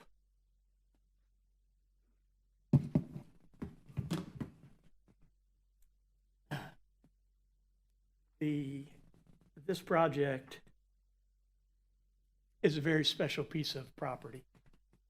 And I have clients, and the reason that I'm here is that I have clients that have had integrity and care in terms of approaching this project from the outset. We have a team here tonight to advise you. I am messing up my, there we are. This presentation by necessity is a QJ. It is the approval of a conceptual PUD. There's another stage in this process. If we go through the magistrate's process this month, end up getting approval for the conceptual PUD, we will come back through the entire QJ process again with essentially the same plan, but in a more detailed format. Civil engineering will be done. The regulations governing the development will be completed, but it will be essentially the same plan. So we'll see you again on this process. We've got a team here tonight. It's a multidisciplinary team, and we're not here to hear ourselves talk. We're here to present you with information. I want you to feel free at any point to ask a question as they come up. It's not an interruption to us. We're here to get you the information you need to make your decision. It's important, excuse me, you're in control of how much information you want and when you get it. Please excuse us if we talk too much about trees or the Point Washington neighborhood plan. But those two things have controlled our review of this piece of property since we first saw it. I can tell you that when I first saw it as an attorney and presented with a parcel by my client, two things stuck out. One, it was at the time, and I'll explain it a little more, located within the Point Washington neighborhood plan. That's very significant. Now, some of you have been involved in making changes to at least two neighborhood plans last December, and others of you have been involved with them longer. But you need to understand the importance of a neighborhood imposing a neighborhood plan upon itself and the process that they go through to create the neighborhood plan. It's an expression of local will, and it's a democratic process. So when you see a project that's within a neighborhood plan, you have a whole new overlay district to look at and take in consideration for permitting. The second thing is, because of this plan had been modified in December, we knew that there was a well-organized, well-informed group of citizens out there who had been working on the plan for at least 2 years. And they, if you will see the first drawing that I gave you, they focused on this 22 acres. This 22 acres was not in the boundary of the plan at the time they started the amendments, but they treated it like the jewel that it is and said, we are going to protect this place. If you look, the area that's outlined in red on that first drawing is our parcel. In green is the rest of the neighborhood plan for Point Washington. But not the very narrow tail. What we've been presented shows a sliver on the south side of that road, but it doesn't show the entire tail that's presented on your map. Well, I guess perhaps that's because we don't, no, we own that property. That's the tail that goes up Eden to, nope, that's right. That's not our property. I misstated. Okay. The stuff below or south of Eden Road right there is somebody else's property. So thank you for the correction. Okay, thank you. So for those of you who are familiar with the neighborhood plan, it's an overlay district that throws a whole lot of new requirements that are most often more confining and more detailed than those that are in the regular land development code. The third page that I gave you is a memorandum that came out of the staff report that was presented to actually this board in relation to those changes. And the reason I'm pointing it out to you is it gives you the timeline and the process that the people of Point Washington went through in order to get to this point of adopting and adding our piece into the neighborhood plan. So you can just see the time frame from the original adoption in 2011 to the beginning of the process for amendment in 2022. And you'll see that the series of meetings, the presentation, and then the final vote. These amendments had to be voted in by the residents within the neighborhood plan. Then, as you've heard the staff person say, and that Clay understands, Senate Bill 180 came along. And if you're familiar, Senate Bill 180 came along, and if you're familiar, took most everything adopted by the county. Very familiar. Okay, well, and then let me not instruct you. But this was one of the ordinances that was viewed as more restrictive and therefore void ab initio. So all of a sudden, we're in the middle of the application process, and we're no longer bound by the neighborhood plan. 10 units per acre to 30 units per acre. Wide open horizons in terms of this T and D land use category. But the important part expressed by staff and by me is that this particular developer said, you know, we started our project under these restrictions. We're going to stay with it because we like it. We think it's the right thing to do for this piece of property. So a part of the adoption here is that we have agreed to voluntarily subject ourselves to these special development conditions that were adopted but have been rescinded. Cora, could we put up the special? Is that already up? Oh, she's faster. If you look on the screens in front of you, I want you to see, because it's this is the most restrictive and effective tree protection plan adopted, in my experience, west of Leon County for this little section of Point Washington. Just take a stroll through the requirements that they're imposing for tree protection. And so we think this is the first project that's ever been approved in Walton County subject to this kind of tree protection restrictions. And it's vital to understand, because the other first thing I did as an attorney in advising my client was the other handout that you have. Before you even look at designing something for this property, you need to get a tree survey. So if you unfold that tree survey, it shows you the location of what are defined as, getting my title now, as protected trees. And that's trees that are above 12 and 18 inches in diameter at breast height of certain species. And you see that in the amendment. If you look at the map, those are the locations of the trees on this site that meet that standard for protection. And a part of what this plan requires is that the developer of the property produce a tree protection plan before anything else gets done.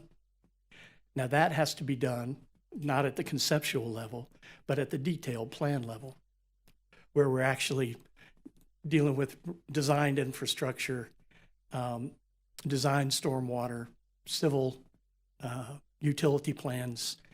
The tree protection plan has to be a part of that detailed PUD plan. So we're here, let's just call it historic. This is, if you're up for tree protection, we're in it. And it's right, and we think that the plan that we have put together with the trees first in mind and with the process in place to not only have it implemented at the planning level, but all the way down to the individual site plan approval by the developer if and when it gets to a subdivision development stage through restrictive covenants that are approved by the county that implement the tree protection plan at the neighborhood plan level.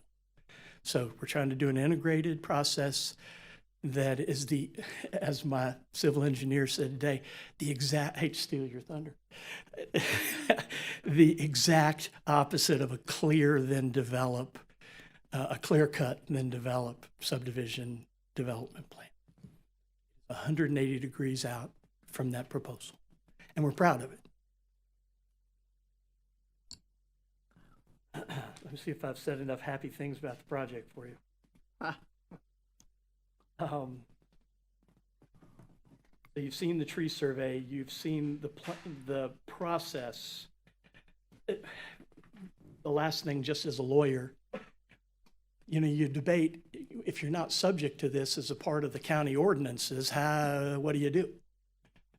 You know, you voluntarily agree to be subject to this tree protection ordinance. There's also a lighting ordinance, and there's also a compliance. If you look at other development conditions, there's compliance with the Point Washington Historic Pattern Book, which is a book put together and incorporated into the plan, which says it's a design-based code for development of homes and street scenes and green spaces within the project. So it's important to understand that we have chosen in this next stage of the process, when we're moving towards a detailed plan, we have to pass an overlay ordinance. You may recall seeing them before. It's actually a district ordinance that's built into the Land Development Code. If you look in the PUD section, you'll see 12 or 13 different PUD overlay ordinances for different projects adopted. There'll be a PUD overlay ordinance that's adopted that applies specifically to this piece of property and includes those standards. In other words, those standards will get built into the Land Development Code. So no changing them or fudging on them on our side. It's a part of the Land Development Code, and if they are to be changed, they have to be changed by the Board of County Commissioners. So that's the implementation, that's the background. And I hope that helps you understand part of the process we've been through. Now for the smart people, I have David Smith from Interlight Engineering, who has worked on the civil design and working with the planners and architects to come up with a design that we hope will implement this tree protection plan. So I'll let David come up and provide you with a little information.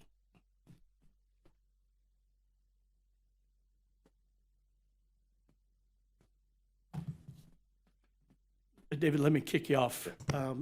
Because it's quasi-judicial, we'd like to qualify you as an expert. And so I'd like you to just go very quickly through your experience and education. Absolutely, and thank you all. And thank you for letting me be here and presenting before you. My name is David Smith. I'm with Interlight Engineering, and I'm a civil engineer. I have a degree of civil engineering from Auburn University.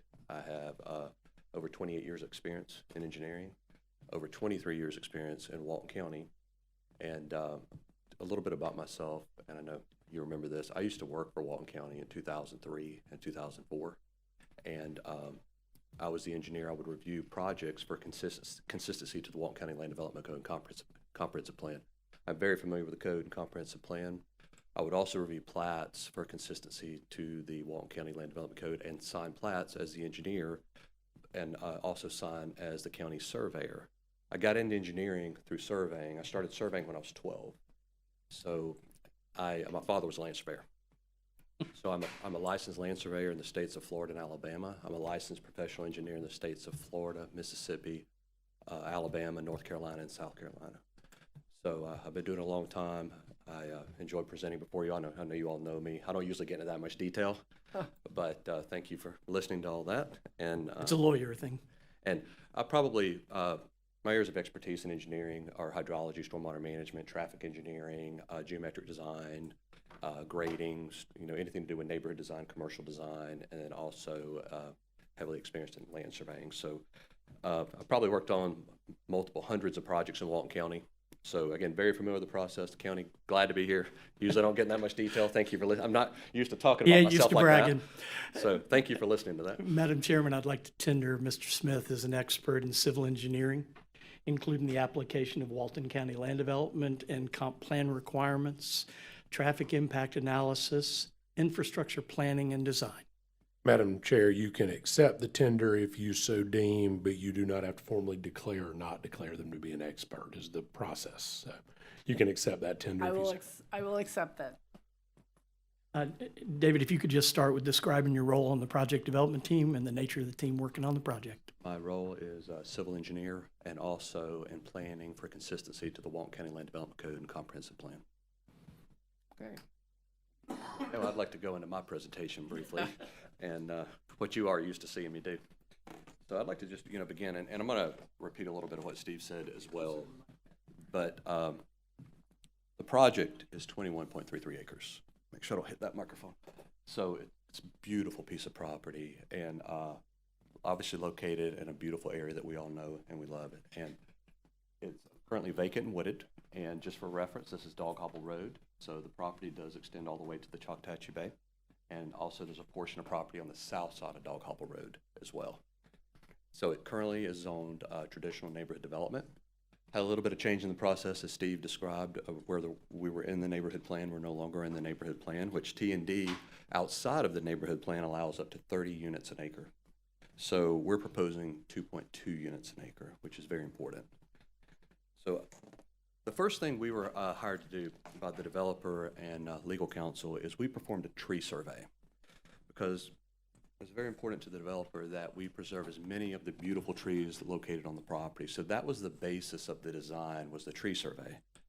So then the planning team designed the project around as many of the trees as possible. So the entire goal is preserve as many of the trees as we can, and we ended up with an awesome layout. It's 47 single-family homes, and I'll just point out a few of the highlights of the layout. We have an entrance here off Dog Hobble, where we have homes on either side. We do have a loop road, but what you'll see is this road meanders within the right-of-way. And I know it's probably hard to see from there. I'm more than happy to come closer, but there's trees that we're going around with the road. And as we make our way back, you'll see a lot of trees back in the back. And those are just very large, beautiful trees that we are, our goal is to preserve to the greatest extent. We're going to preserve them. I know there'll be rules and regulations to preserve them as well. So the whole entire thing was designed around the trees. So in the center here, we have a lake area. It's a stormwater management facility. And we also have a central park, or a civic area for people and residents to gather within the community. So we think this will be a great area. There's an interconnected trail network that just connects all around the lake and then the central park area, as well as throughout the community. We do have a connection for the residents where they can connect or go to the Choctachi Bay, and that would be in this location here.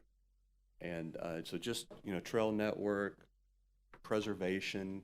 Goal is to fit into the character of beautiful, Point Washington by preserving the trees and just be sensitive to the area. And we had a community meeting on June the 7th where we had a lot of participants, and we were able to present the layout and just, a lot of good feedback. So we just want to be good neighbors and part of the community. And as far as the regulations on the property, I'll point out a few. Along the Choctachi Bay, there's a Limwa line. That's a regulatory line by FEMA as it pertains to flood zones. Further north, our wetland areas are environmentally sensitive areas. So we are preserving all of the wetlands and the secondary wetland buffers, with the exception of our path going through for the connection to the Choctawhatchee Bay. But you'll notice all of this orange area up here is being preserved, and there will be no wetland impacts up in this location. The utilities. It's very challenging to construct utilities when you're providing enhanced tree preservation, but we are going to do it. That's where you have to go around the trees with your borings because you can't cut through the roots. So we are planning our utilities around the trees to preserve the trees and minimize impacts to the root system. So that's something we're voluntarily doing just to keep those trees alive and in pristine condition. As part of the PUD process, we are requesting 4 deviations from the Land Development Code. So I'll briefly describe those.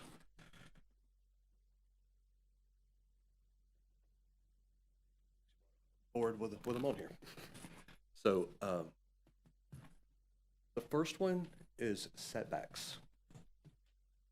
Now that we're no longer in the neighborhood plan, but the setbacks for county code, there's 20 in the front, 15 in the rear, 7.5 on the side. We're proposing 20 to 10 in the front, and I want to elaborate on that. That's to allow our front porch to go within the front buffer to within 10 feet. And that's to allow the garage to be set back, but the front porch can come in. That's language that's currently in the neighborhood plan. We're asking for that deviation from the Land Development Code so we're consistent with the neighborhood plan, if you follow that. And then we are requesting a deviation for the rear setback to be 10 feet and side setback to be 5 feet. So that, again, is just to allow us to situate the homes on the property around the trees and to have that flexibility. Again, it's all about preserving the trees. Second two go together. We are requesting a deviation from commercial uses, which commercial uses are a requirement of traditional neighborhood. It requires a mix of uses, and it requires a minimum of 1% of workplace and artisanal uses.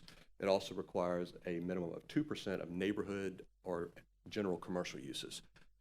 We do not want commercial uses in this location. We do not think it's suitable for commercial uses. Way back in this community, we do not think a commercial use would do well. That was also the agreement of the community when we met at the community meeting. They did not want commercial uses within this area as well, and that is the reason and justification for these 2 deviations to not have commercial uses within this community. It would be 47 single-family homes. The last deviation we're requesting is pertaining to the sidewalks. The code requires a 5-foot sidewalk on each side of the road, concrete. We want to have the flexibility to do different paving surfaces, whether it be gravel, and be able to meander those sidewalks, whether it be less in width around the trees. And we have a trail network that I pointed out, but we just want the flexibility not to just have to come in and pave a 5-foot sidewalk straight along a road, but have that flexibility to go less, different materials that have looked great and well received in other communities that go around those trees. It also helps from a stormwater management perspective, is not having just a straight concrete impervious surface, but having that different material that just doesn't have the stormwater flow straight off of that surface. And that is a summary of all the deviations, and then I will turn it back over to Steve unless you all have any questions. I have a question for you. Yes, ma'am. Yes. On the Tucker Trail neighborhood plan where you showed all the lots and stuff, on the north end, there's, I don't want to say WT or WR? WF, yeah.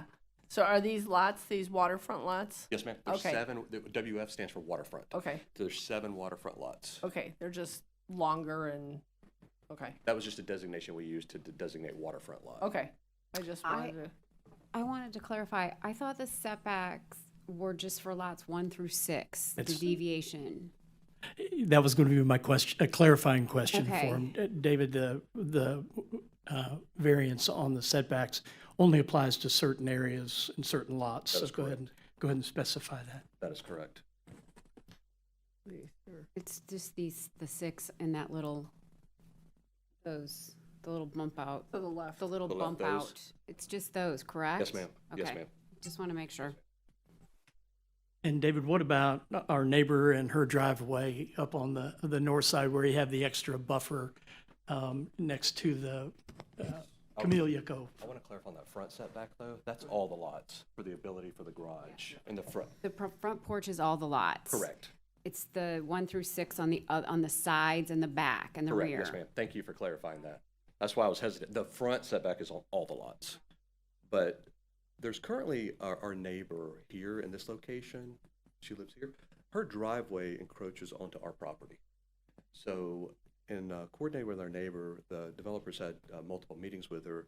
We want to leave her driveway on the property and leave her an easement so she still has access. So we're providing our buffer on our side of her driveway along the rear of the lots, and here so we can keep her driveway where it is today. But it's on our property. And that's all to preserve her driveway so she has access to her property. That's nice of you. So the sidewalks you're going to have, are those along all the? Forest Suzanne. Are those sidewalks along in front of all of the homes, along all of the roadways? There will be sidewalks in front, but it'll be different, smaller widths, and have different paving meander. surfaces. They'll meander as well. Okay, are you able to maintain a sidewalk made out of that kind of material They over use the them long in term? other communities, like, St. Joe uses them in watercolor. They're used in other communities where they do a different surface type. And we have Trey who will present, we have several images showing themes of what they may look like as well. Okay, thank you.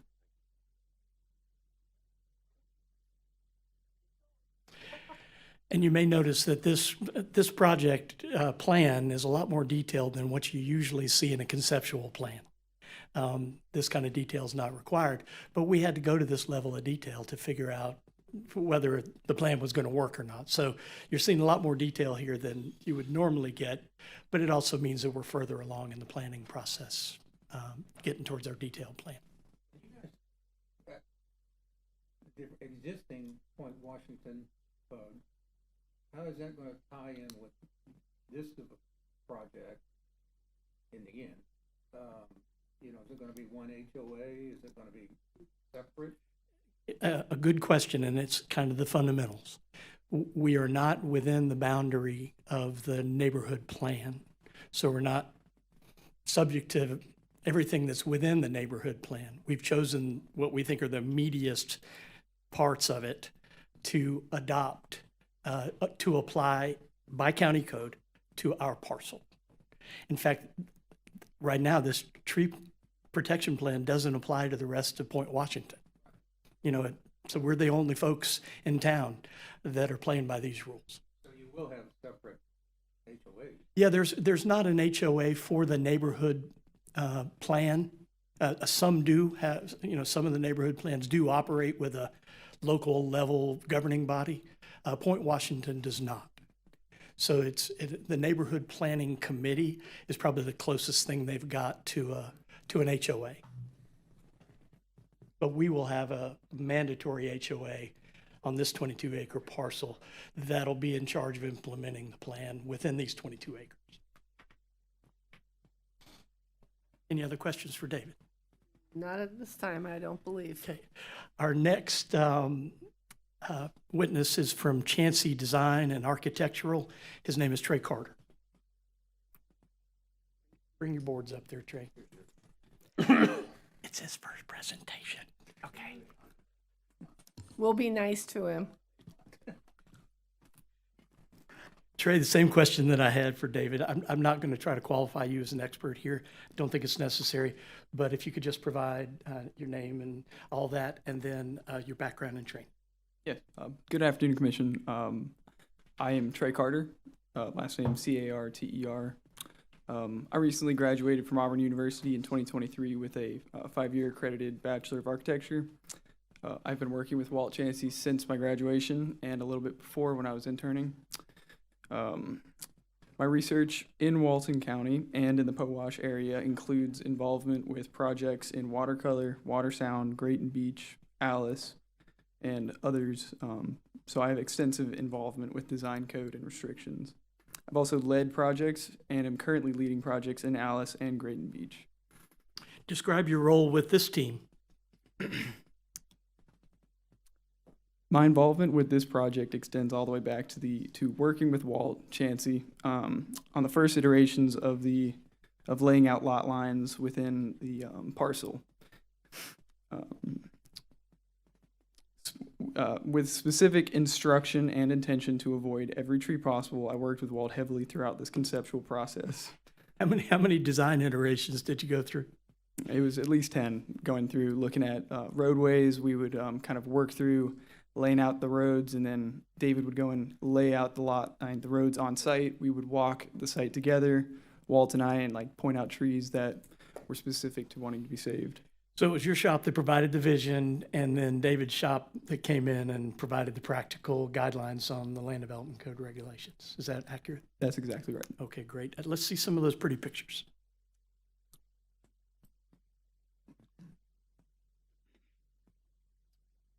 So, we are working on a pattern language that would match very closely with the language that Point Washington pattern has established. Taking examples from this board here, you can see some of the specifics, that variations that David was talking about, such as the front porch sitting within that front setback. It's going to be utilizing garages. Actually, I don't believe that was. Yeah, except for this one. It's going to be putting the front porch closer to the street so that it creates a more sensible community aspect where you can actually see your neighbor on their porch using it, and it invites more of a community aspect. Have you had a chance to, these special development conditions from the neighborhood plan require that you consult and follow the pattern established in that historical pattern book? Are you familiar with that book? Yes, I've thoroughly read through the book many times. During our neighborhood meeting with the community, I was presenting very similarly this to the neighborhood, and we talked through the pattern language that was intended, and these examples are my closest representation of that. So your work with the design on the neighborhood, can you describe the value and both ecologically and otherwise for utilizing these pervious trails instead of what is standard required by the land development code? So these examples are from neighboring communities from around where I am lucky enough to live. So the green space and natural park has always been a core concept that we adhere to. The paths connecting the neighborhood from the central park to the bayou and footpaths intentionally selected as pervious, low-impact materials, which allows for a greater natural preservation of the trees. As well as taking inspiration from the community where I currently am renting, which is the Grove by the Sea on Andalusia. We have a compacted gravel walkway that I see around all the time, and it's heavily used, and it's much more pleasant than a 5-foot strip of concrete. Great, thank you very much. Any questions for the architect? Any questions? Necessarily for him, but just refresh my memory. I think I recall, is this going to be a short-term rental restricted neighborhood? Thank you you keep making my points for me. The developer's committed to no short-term rental. Okay, I thought so, but that'll not only be a condition of the development order, it'll also be a condition of the restrictive covenants that are adopted. Thank you for making that point. And how will you enforce that in your covenants? It's a fairly standard covenant provision for mandatory associations that you basically establish that tenancies shorter than 1 year or shorter than 6 months are not allowed. Right, but the enforcement method. The enforcement mechanism will be the association. It's the association code enforcement process. Okay. They're the only ones with power now. Oh, I know, but I'm familiar with this and the difficulty of knowing, since these neighborhoods tend to have people coming and going all the time who are relatives or friends or you don't know. Right. And if you try to challenge that, then people say, "Oh, well, you're invading my privacy." Right. So the good thing about buying a property subject to the restrictive covenants is that you're committing to abide by them. The second layer, just in case, because I've used it before, The restrictions will also be built in as a condition of the detailed PUD plan. In other words, built into the DO, so that a third party actually has the ability to appeal to the county if there's a Oh, okay. violation. Right, okay, thank you. Thank you. Thank you. I want to bring, this will be the guy who's in charge for a good while of taking care of those violations. It's Ricky Ruckus, who's one of the buyers and soon-to-be owners of the property. Just have a couple of questions for him, and it's more local color than anything else. Ricky, what's your status in relation to the property now? Spell my name? Yes, please. Yes, please do. Ricky Ruckus, Rookis. Where do you live? I live up 393 right now. How many projects have you done in Walton County?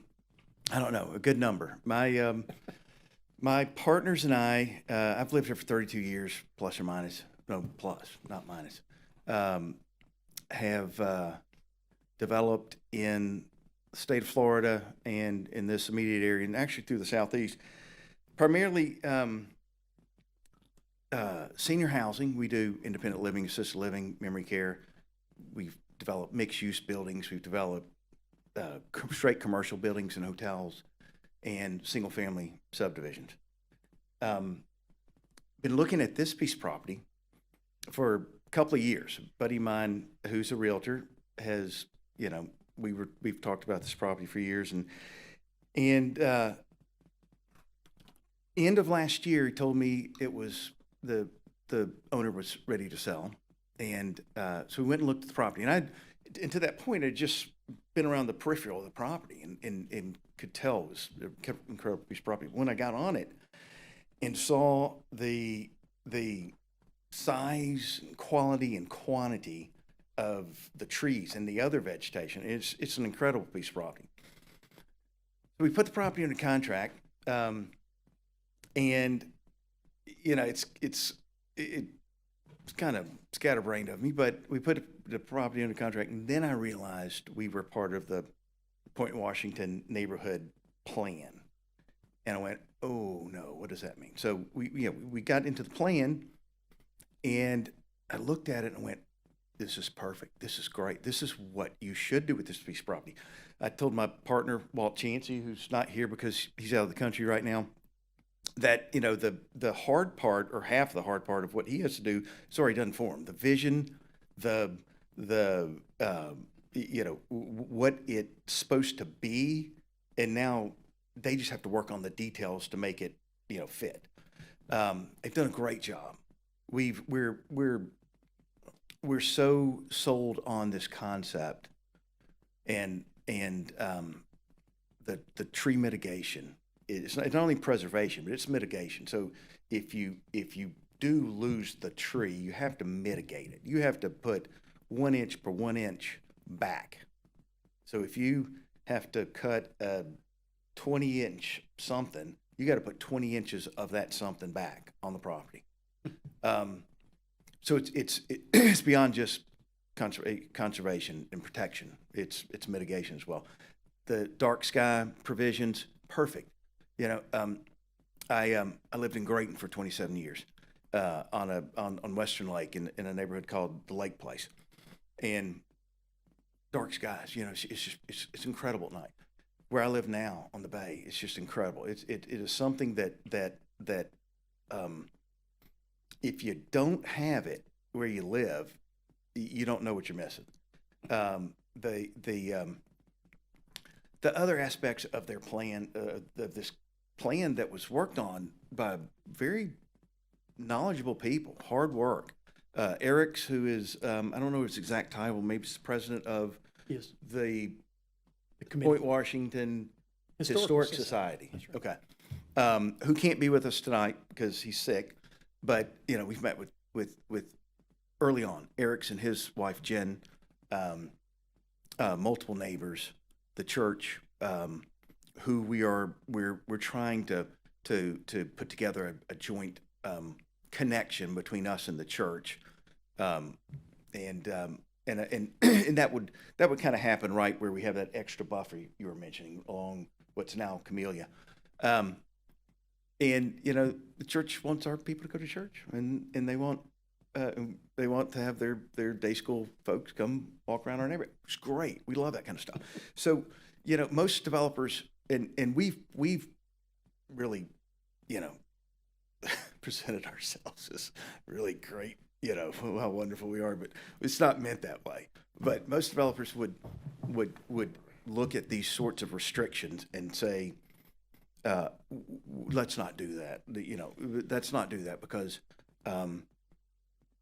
you're limiting your market if you're restricting your property.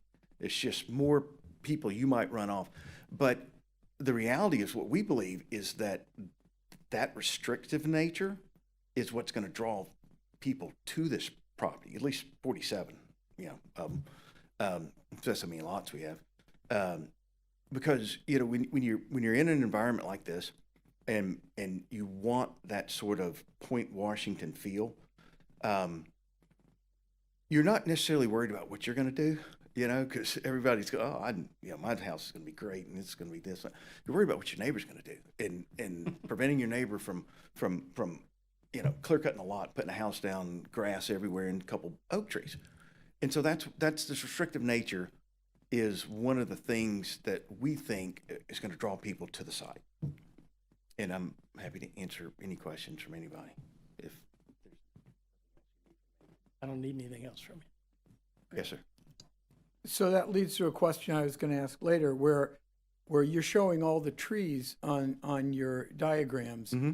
Those specific trees won't necessarily be preserved, but they would at least be replaced? They would, based on the Point Washington code. Okay, so the plan that no longer restricts this property. So what it says is as far as development, any tree that we cut with roads, water, sewer, all that stuff, or even impact the area within the canopy of that tree, we have to mitigate. All right, so we have to put that tree back one for what it is somewhere else on the property. It also says that that for specific lots, the footprint of the house is exempt. So if you had a 20 by 40 foot footprint for a house, any tree that's in that zone would not be mitigated or wouldn't be required to be mitigated. Anything within 6 feet outside the house that you impact is required to either be protected or mitigated. And our design code, when we finalize it, it'll go beyond describing how you're supposed to act in this neighborhood. Okay, so that means the large majority of the trees you show in the waterfront lots, right? The majority of them lie within the footprint. I assume these That's why those indications lots are so are the large. footprints. No. Those are setbacks. Oh, those are just the setbacks. Yeah. So a footprint of a house would be, if you calculate the area of that hatched area, yeah, it's a huge footprint. That's probably about a half acre to that's not going to be the footprint of the house. So the house footprints, our design code will state that one of the characters of it in your submissions is you do a tree survey, not just the protected trees, but anything over a certain caliper of in most neighborhoods it's anywhere 4 to 6 inch caliper. You have to show those. You have to design a house that is sympathetic to all the trees. Okay. Right. And that's part of the design review process that we'll have internally. But is that one of the reasons we ask, or we're allowing an extra 10 feet of height in those homes on the water? water? So those Bayou front lots, they're extra large because of the one, there's buffers, there's limois zones, there's all kinds of environmental and protected areas on them. Mm-hmm. But you also want them to have enough area to avoid the majority of those large trees. Like some of them are just along the water's edge, absolutely protected forever. And within, I want to say 50 feet of the water. But the height limitation that we're willing to accept that was part of the neighborhood plan of 32 feet, which I'm not sure really came up with 32 feet, because that's an interesting number, because it doesn't really match with what you would build a house at. It's the height of the steeple on the church. Might be. We want to go to 42 feet. We'll self-restrict, because, I mean, we're allowed 50 feet. We'll self-restrict to 42 feet on the bayou front lots to let people go higher rather than longer. And that's to avoid cutting as many trees as possible. Trees are going to get cut. I'm not standing before you to say that there's not going to be a beautiful tree. I was trying to understand that. Okay. Okay. And the plan again is that no clearing will happen on any purchased lot for construction prior to a site plan being approved by the HOA through that process. Which my company will control until we're legally obligated to Turn it over. leave. Yeah. Okay. Thank you, Mr. Ruckus. Any other questions for the guy who's in charge with all the money? No, nothing. He's paying for it all. Yeah. I have one more question that I need to do just for a lawyerly thing on the record. So who do we have back at the podium? David Smith with Interlight Engineering. Mr. Smith, did you supervise and approve all documents submitted by members of your firm as a part of this application? I did. Are you familiar with the work products submitted by other professionals under your cover letter as part of the application? I am.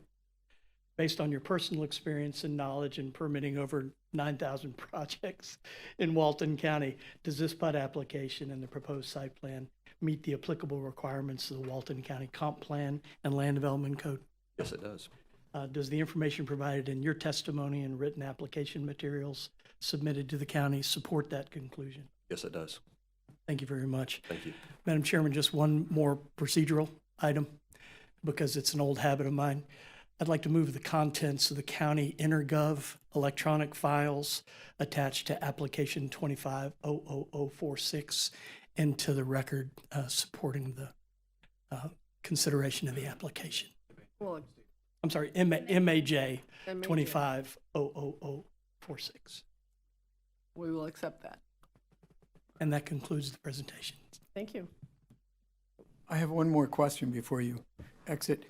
What does the added parcel of land south of Dog Hobble Lane provide to the project? I don't, south of Dog Hobble, at the intersection of Dog Hobble and Eden? It looks like. Are we talking about that same believe they table again? were- Yeah. Well, it's on the left of that diagram. It's south of the road. This piece here? Yes. And you have no houses there. It didn't show any trees. Right, it's wetlands. But what does it happen to just be owned? Because I thought it had a separate parcel number no, it's So just. it's the same parcel, but the majority of it is a wetland area with a secondary wetland buffer. We are looking at a potential community walk down to the creek. It's Tucker Creek. Okay. And then there's a lift station here on the upland area, but you can see the majority of the property we're not touching. Okay. It's a significant slope from the Dog Hobble level down to the water. But it was part of the same ownership of the. That's correct. Okay, thank you. Thank you. Thank you very much. Thank you. Mr. Hall, do you have any questions for anyone else, including county staff? No, sir. County staff, do you have any cross-examination or questions you wish to call of anybody that Mr. Hall has called at this time? Do we have any questions for anyone else the county wishes to present? Based on that, Madam Chair, I would ask you to close the evidentiary portion of our agenda today, and then we will move into public comment. So we will close the evidentiary portion. And are there any people in the audience that wish to speak publicly about this development?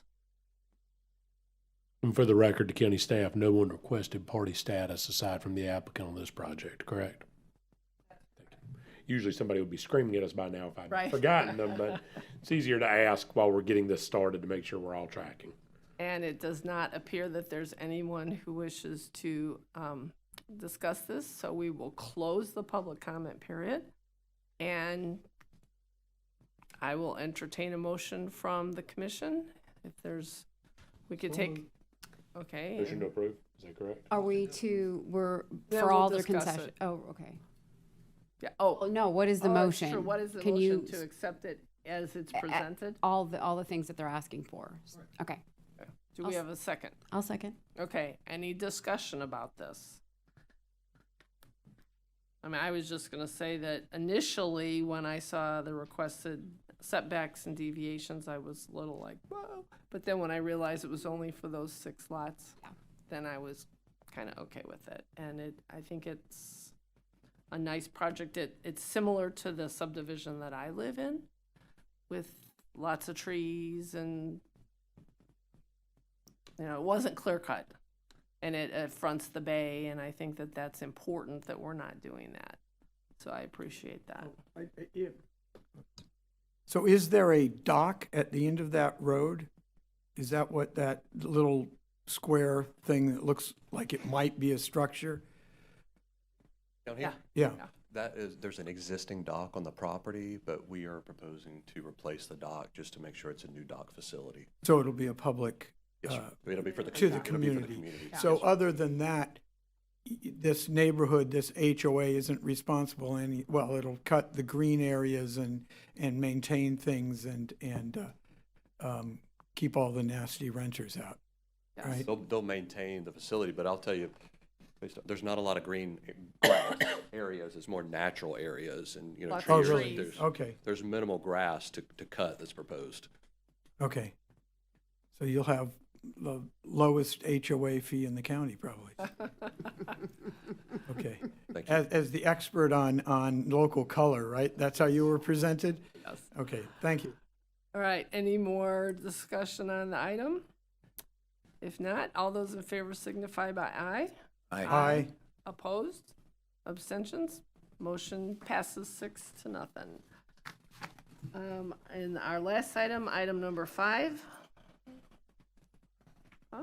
Oh, okay, before we get started with this, can we take a 3-minute biology break? If you ask for a 3-minute break, Madam Chair, we're taking one, so Yes. you don't have to ask, just tell us we are. 3 minutes. 5, you're cutting her back. Well, she already left the room.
Pardon me? Well, we're trying. We're but ready. We're short. I'm waiting for Mr. Burgess.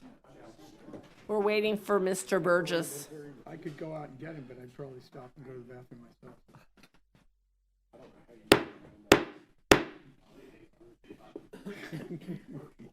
He's been summoned.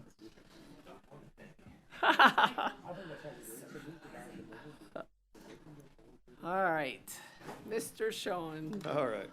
All right, so item number 5 is the garage at 30A. And Mr. Brown, Mr. Tim Brown, reviewed this application, so I'm gonna ask him to present it. Thank you. Thank you very much. Good evening, Tim Brown with Planning and Development. This is a major developmental application submitted by Jenkins Engineering requesting approval to develop a 73,020 square foot private club for the storage of high-end vehicles and similar items with a private clubhouse and manager's residence on 4.67 acres with a future land use of mixed use and a zoning of village mixed use. Property is located in District 5 on the north side of Highway 98 near the Regional Utilities Wastewater Treatment Plant. So firstly, I'd like to mention we've received no public comment on this project. It's a little different. This is going to be a commercial condominium. Each one of these units can hold 6 cars, but with a freight elevator, each could hold 12.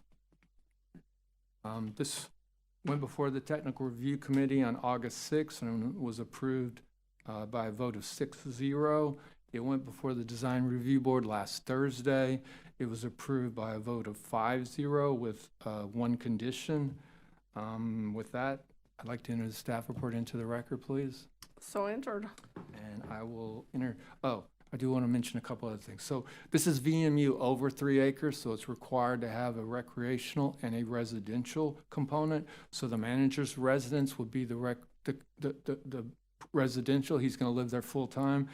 And then on the north side of the development, they're going to have their recreational component, which is going to be a trail that will take you to the FPL utility easement there. It's a 100-foot wide utility easement.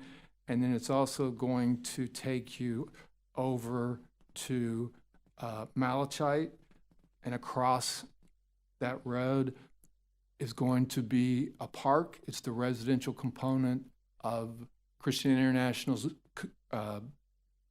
apartments that are currently under construction. That's going to be to the north of this project, and they're also going to have like 2 picnic tables with trash cans. So that's going to encompass the residential component. So with that, I'll take any questions, or I'll turn it over to the applicant. Anyone have any questions for Mr. Brown? All right, let's have the Thank you. applicant. Thank you.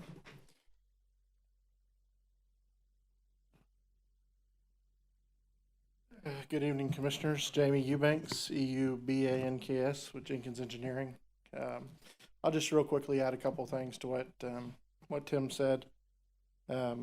First of all, I'll just point out that this site, the usable portion of the site is about 4.5 acres. There's a little bit of the FPL easement, 100 feet that Tim mentioned, that we're not developing in. That's obviously what you see on the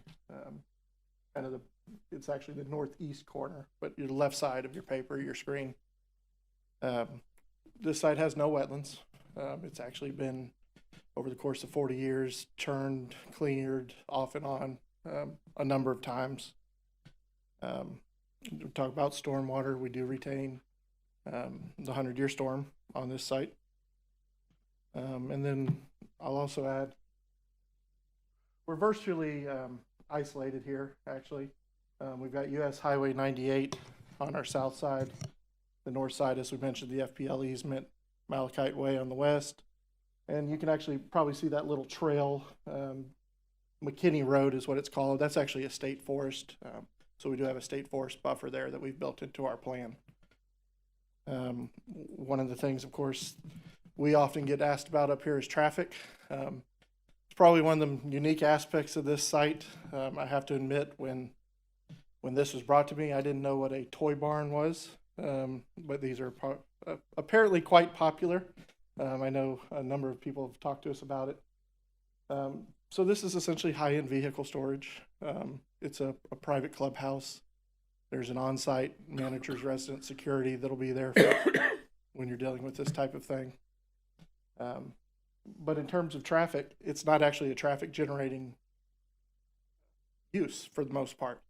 You can think of it a little bit as storage along with the private club aspect, but this isn't a restaurant or lodging or single family where you have those PM peak hour trips. The number in this case was actually only 17 PM peak hour trips. I have to be honest, reviewing other sites across the country, I think it's probably less than that, to be honest. And those are probably trips that are also on the road, people stopping by on their way home. Let's see if there's anything else I'd like to add. Tim mentioned the trail that connects over to the Bristol development. That was one thing that Mr. Carpenter, when he was still here, asked the developer to look at. The county had this vision of a long-term kind of pedestrian path that might be able to use that FPL easement. And so one of the things that we had to do as part of that process was actually kind of lay the groundwork for that future interconnected path. So we actually had to go to FPL, get their approval to develop this path, within a portion of their right of way. We do have that in hand already. So I think that's all I have to add. I'll just turn it over to you guys if you have any questions for me. Have you, in your experience in your past, ever had a project like this? No, this is unique. In terms of this area, I'm not sure that we have anything like this, which I'm sure the developer's thankful for. But the demand seems to be out there. I can tell you we've been approached on other sites about this already. So it seems to be something that is becoming more and more popular across the country. Well, I could see that in a place like Atlanta, but I don't know how many high-end cars we have down here, but that's neither here nor there. What was the design review stipulation? I didn't see Yeah, DRB said it was What did approved they- 5-0 and with what did one. they what was their?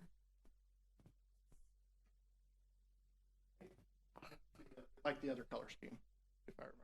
Yeah, that was one. Midnight gold. That was one. Honestly, I didn't have a chance to check before Just I the came color? in here. Yeah, they gave them some options Okay. on the color. They're all approved colors, but they didn't want to, they wanted to give them an option of which one to choose.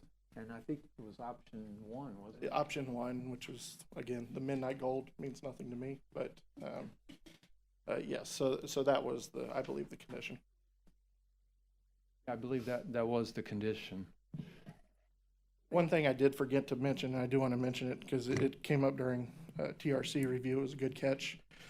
We had to submit the draft HOA documents for this site, and one of the reasons for that was these units are not to have any sort of overnight stays. That's not the intention here, not the design, and so a draft of those, and these will be recorded along with plat condo documents, stipulating that cannot occur as part of the record.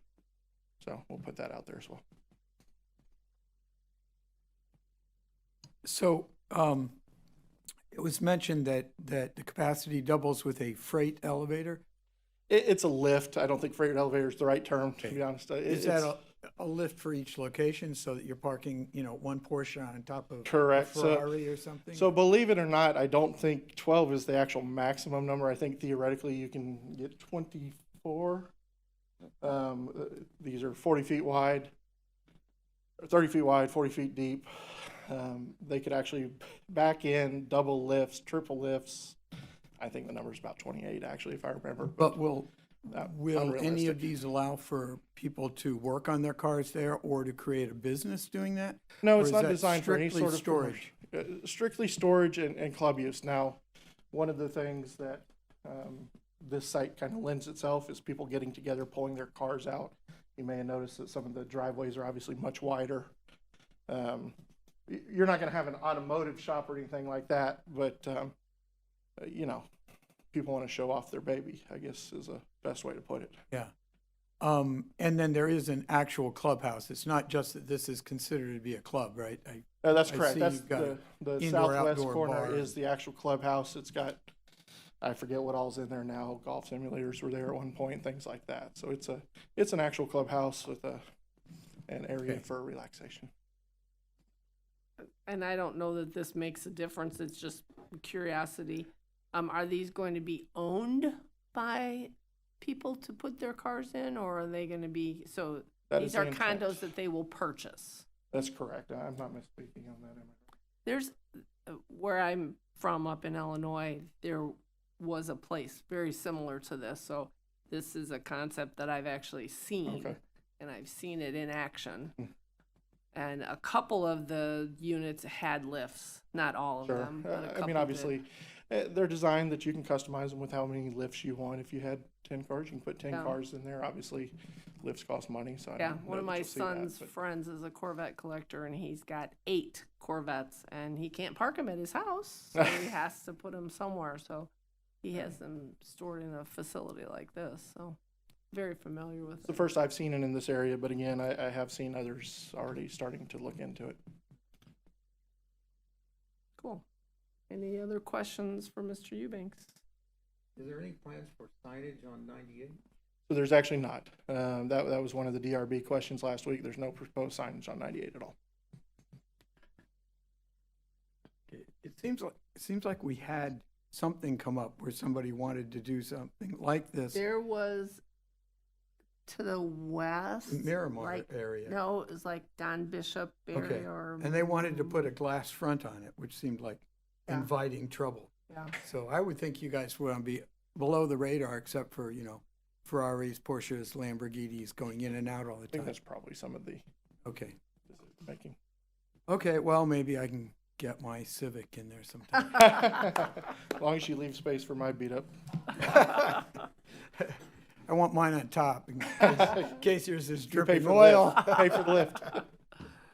All right, any other questions for Mr. Eubanks? If not, thank you very much, and I would entertain a motion. Oh, wait a minute. I know. You can take motion, I mean, we Yeah. are through with the evidentiary portion, you can Right. take public comment after motion if you prefer. No, I just, literally, as I said that, I realized I didn't Now, take doing public two-term comment. cards, when you do them, we have Yep. some flexibility. Is there anybody in attendance that would like to speak to this project?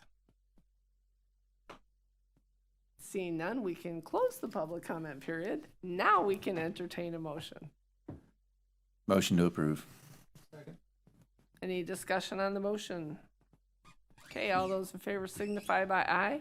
Aye. Aye. Opposed? Abstentions? Motion carries 6-0. I think that concludes our meeting, and we will reconvene on October 9th, 2025. Motion to adjourn. Move to adjourn. Second. All those in favor, get up and walk out. Aye. I'm gonna ruin my reputation. Voted for 2 of them. Who was the other one? Yeah. Well, just because.